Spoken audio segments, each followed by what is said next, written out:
سورہ آل عمران آیت نمبر 149، سورہ آل عمران کا 16واں رکوع اور چوتھے پارے کا 7واں رکوع۔ اللہ رب العالمین نے ارشاد فرمایا، یا ایھا الذین آمنوا، اے ایمان والوں، ان تطیعوا الذین کفروا، اگر تم کافروں کے کہے پر چلے،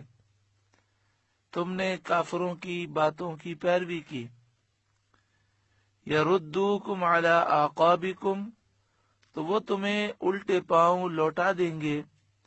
فتنقلبوا خاسرین، پھر نقصان اٹھا کر تم پلٹ جاؤ گے۔ یہاں کافروں سے مراد تمام کافر ہیں، یہودی، عیسائی، منافق، مشرک، سب لوگوں کی باتوں سے اور ان کے کہنے سے ہمیں اپنے آپ کو دور رکھنا ہے۔ جو ان کی کہی ہوئی باتیں ہیں اس پر ہمیں عمل نہیں کرنا، ان کا کہنا نہیں ماننا، ورنہ یہ ہمیں کافر کر دیں گے، ہمیں بے دین بنا دیں گے۔ اس آیت کریمہ سے معلوم ہوا کہ مسلمانوں پر لازم ہے کہ وہ کفار سے علیحدگی اختیار کریں اور ہرگز ان کی رائے اور مشورے پر عمل نہ کریں اور ان کے کہے پر نہ چلیں۔ آج بڑا افسوس ہوتا ہے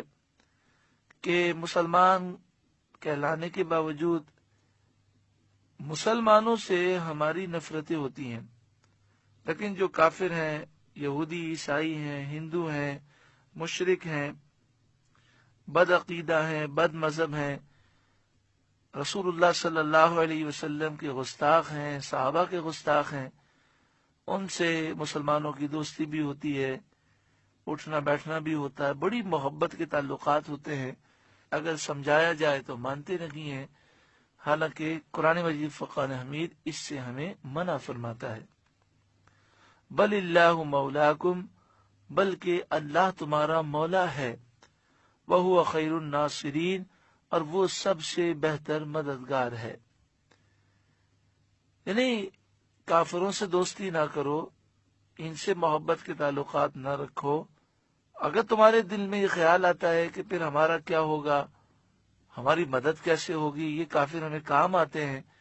تو فرمایا اللہ تمہارا مددگار ہے، وہ تمہارا مولا ہے، وہ سب سے بہتر مددگار ہے، تو اس کی بات پر عمل کرو،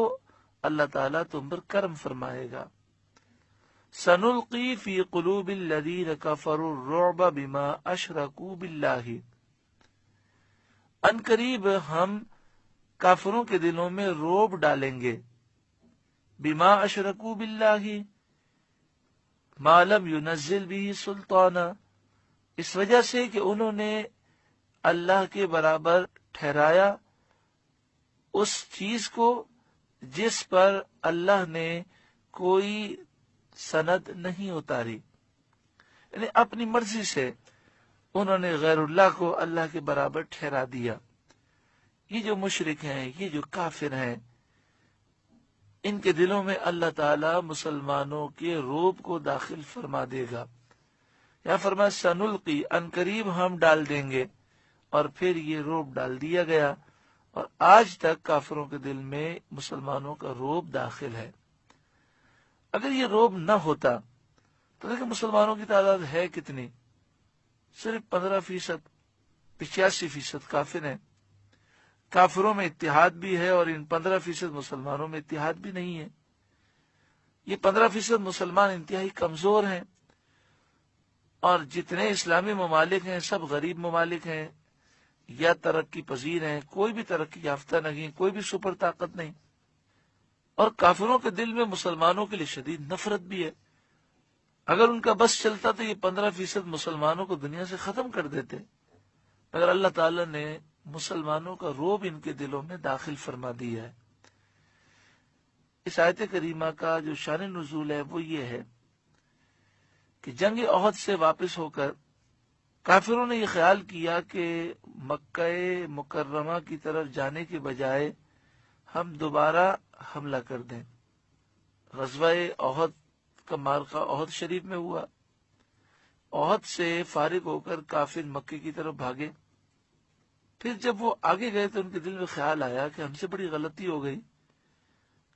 70 مسلمان شہید ہو چکے تھے، باقی جو مسلمان تھے سب زخمی تھے، تو ہم نے بالکل مسلمانوں کو ختم کیوں نہ کیا۔ آپس میں مشورہ کر کے انہوں نے فیصلہ کیا کہ چلو واپس چلتے ہیں اور مسلمانوں پہ حملہ کر کے انہیں ختم کر دیتے ہیں۔